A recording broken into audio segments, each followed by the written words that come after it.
to Africa to get rich. Some of them were the biggest mining companies on the entire planet, billion-dollar giants backed by Western governments, armed with the best lawyers money could buy. And, one by one, Africa beat them. This is the story nobody in the mining world wants told, because for over 60 years the deal was simple and it never changed. A foreign company walks into an African nation. It signs a contract written in its own favor. It digs out the gold, the uranium, the cobalt. It ships the wealth away. And it leaves behind a hole in the ground and pennies on the dollar. That deal is dying right now in real time, and the companies that built empires on it are losing one after another in ways that were unthinkable just 3 years ago. This is the complete list of every foreign company that just lost to Africa. Every mine seized, every contract torn up, every billion-dollar giant humbled, documented, sourced, verifiable.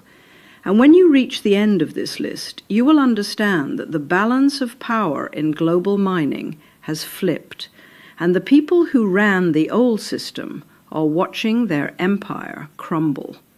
Welcome to Redline Africa. Subscribe right now, hit like, and share this video before you even finish watching, because the financial press will report each of these as a boring corporate dispute buried in the business section. They will never put them side by side and say the words out loud. The giants are losing. Africa is winning. We are about to say it. Let us begin. First, you have to understand just how one-sided the old system was, because it makes what is happening now almost impossible to believe. For decades, the contracts these companies signed with African nations were masterpieces of exploitation. They contained clauses that froze the terms in place for years, so that even if a government later realized it had been robbed, it was legally bound to keep being robbed. They paid tiny royalties, sometimes just a few %, on wealth worth billions.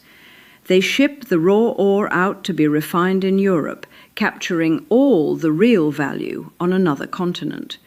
And when a country dared to complain, the companies had an arsenal ready, armies of lawyers, international arbitration courts that usually sided with them, and the quiet backing of powerful Western governments who made sure the deals stayed in place.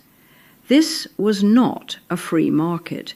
It was a machine built over 60 years, designed to keep the wealth flowing in one direction. And for 60 years it was considered unbreakable. Now watch it break. Number 1, Barrick Gold, the Canadian titan, one of the 2 biggest gold mining companies on the entire planet. For years, Barrick operated in Mali like it owned the country. The Loulo-Gounkoto complex, one of the most valuable gold operations in all of Africa, was its crown jewel. And when Mali's government rewrote its mining code and demanded a fairer share, Barrick did what these companies always did. It resisted. It assumed the poor desert nation would blink first. It assumed wrong. Watch what Mali did to the biggest name in gold. The government blocked Barrick's exports. It stopped the gold from leaving the country. Then it went further. In an operation that stunned the entire industry, state-appointed administrators seized around 3 tons of gold directly from the mine, gold worth over $100 million, and physically flew it out by helicopter to fund the state. It arrested Barrick employees, and it took the mine under national administration. And the damage to Barrick? By the company's own accounting, the standoff cost it an estimated $1.9 billion in lost revenue. $1.9 billion. from one of the most powerful mining companies on Earth. Handed a defeat by a nation the West had written off as a failed state, the message rang out across the entire continent. If Mali can do this to Barrick, anyone can do it to anyone. And understand what made this so shocking to the industry. Barrick was not some small operator.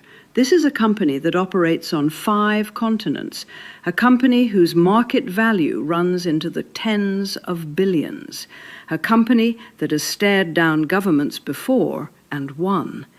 Its executives were used to being the most powerful people in any room they walked into in the developing world. They were used to a phone call to an ambassador solving any problem. And in Mali, none of it worked. The ambassador could not help. The lawyers could not help. The oldest weapon in the corporate arsenal, the threat to pull out and take the jobs with them, did not work either, because Mali had already decided it would rather run the mine itself than be robbed by someone else running it. When a company that powerful loses that badly, every boardroom on Earth takes notice, and every African government takes notice too. Number 2, Orano, the French nuclear giant, and this one was personal. Orano, once called Areva, is the company that ran Niger's uranium for decades. This was not just a business. This was the beating heart of French energy. The uranium Orano pulled out of Niger's desert helped power the nuclear reactors that light up France. For 50 years, this arrangement was untouchable. Orano was practically a branch of the French state, and Niger took it apart piece by piece. The government stripped Orano of its operational control. It revoked mining licenses. It seized roughly 1,000 tons of uranium, the yellow cake, sitting in the country.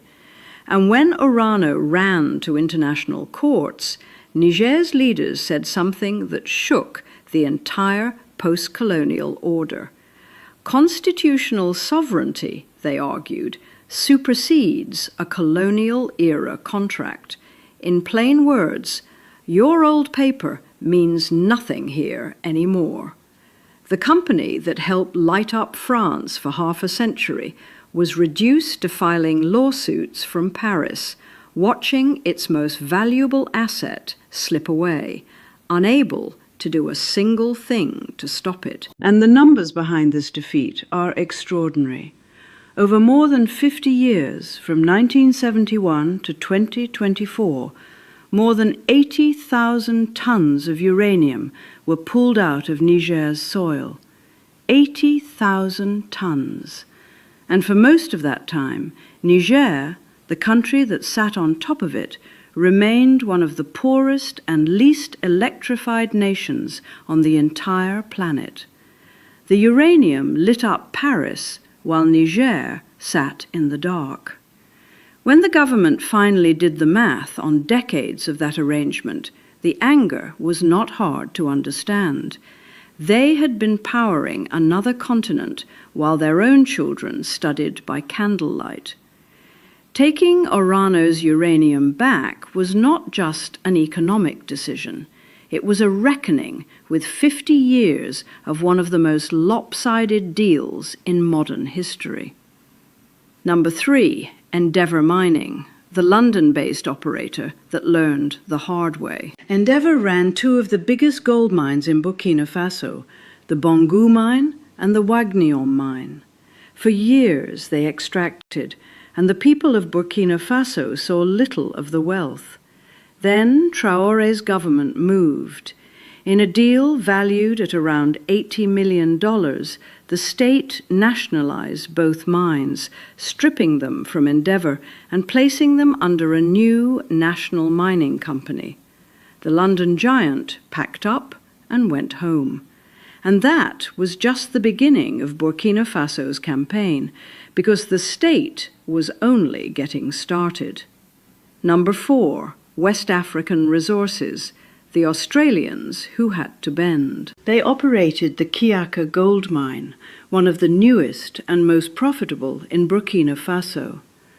And when the government came asking to raise its stake dramatically from 15% to 40%, the company had no real choice.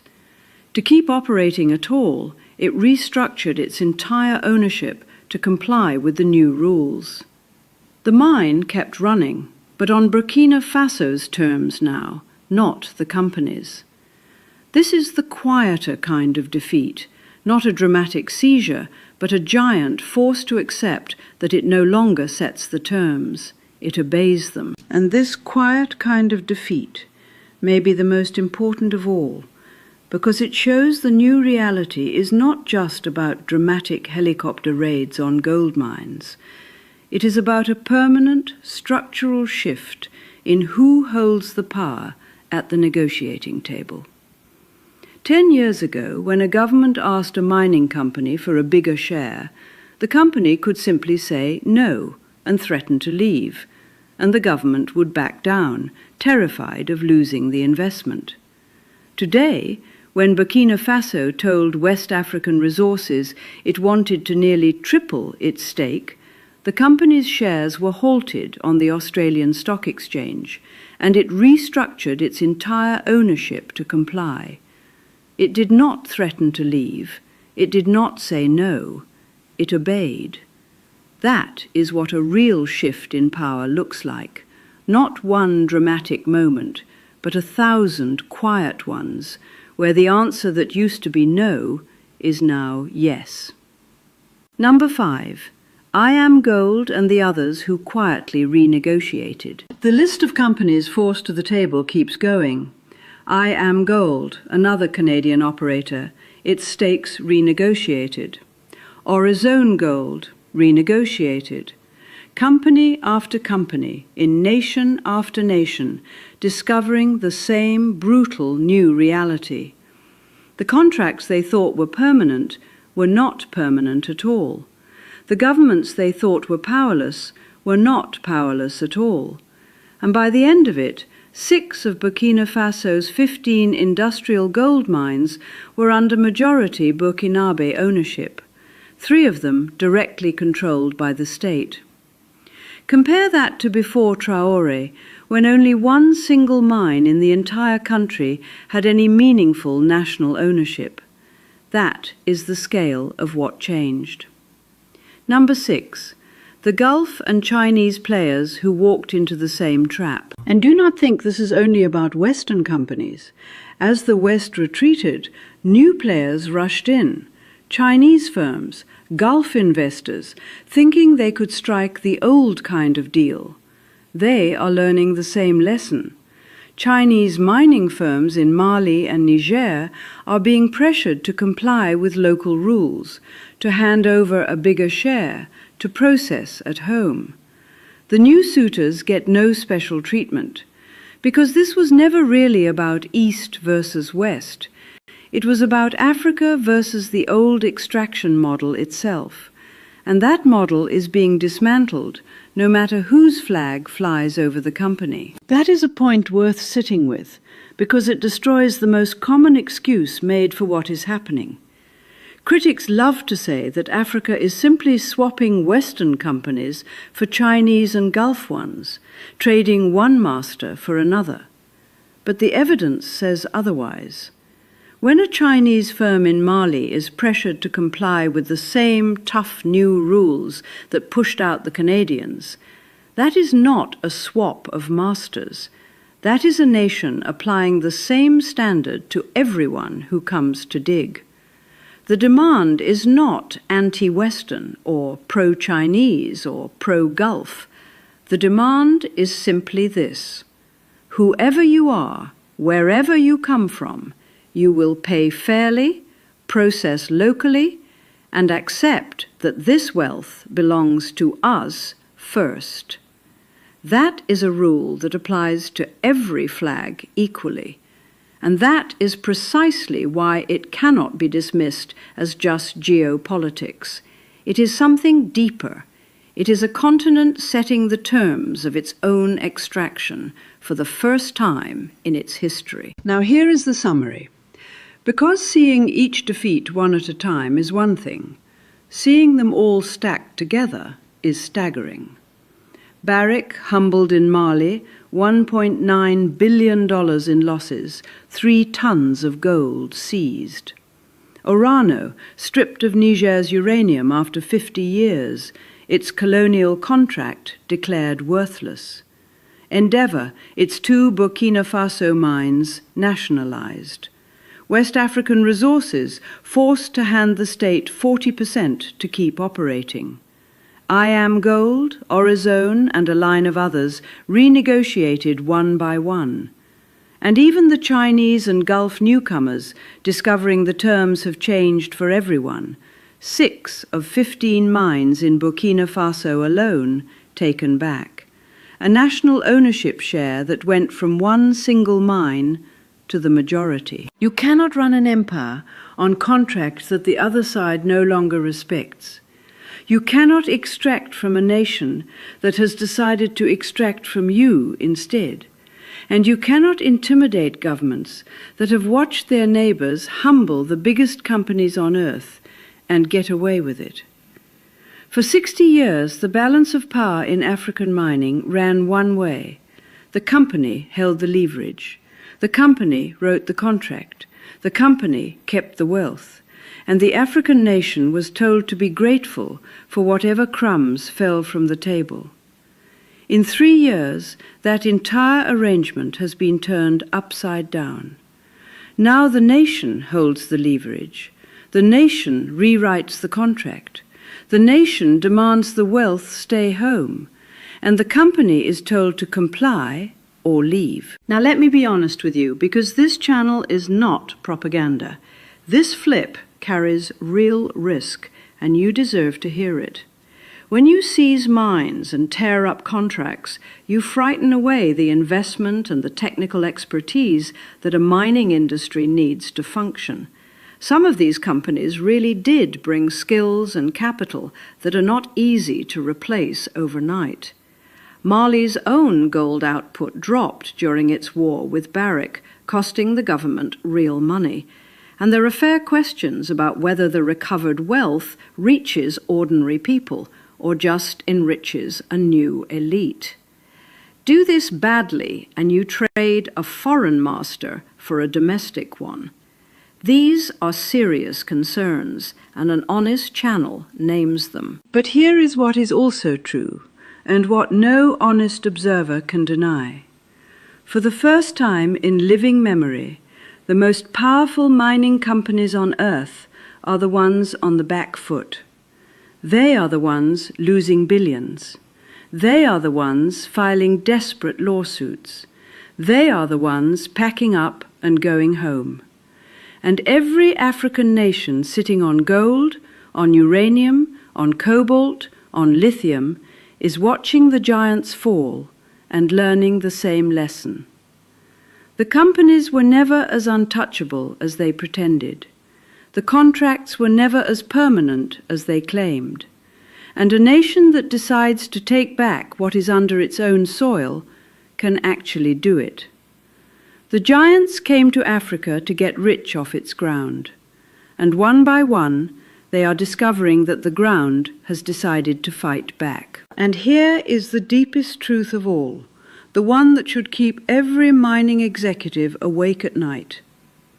This is not about any single government or any single leader who might one day be removed. It is about a lesson that has now spread across the entire continent, and a lesson, once learned, cannot be unlearned. For 60 years, the company's greatest weapon was not their lawyers or their money. It was the belief, held in every African capital, that resistance was impossible, that the companies were simply too big, too powerful, too protected to ever be challenged. That belief was the real chain, and Mali shattered it when it humbled Barrick. Niger shattered it when it stripped Orano. Burkina Faso shattered it when it nationalized Endeavour's mines. Every defeat handed to a giant is another government somewhere realizing that the impossible is possible after all. The companies are not just losing mines, they are losing the fear that protected them. And fear once gone does not come back. If this list changed how you see the balance of power, do 3 things right now. Like this video, subscribe to this channel, and send this to every single person who still thinks these companies are too big to lose. Because you just watched some of the biggest on earth get humbled by the nations they came to exploit. This is the answer. This is the list. This is the proof. The giants are losing. Africa is winning. And the only question left is the one the boardrooms cannot answer. Who falls next?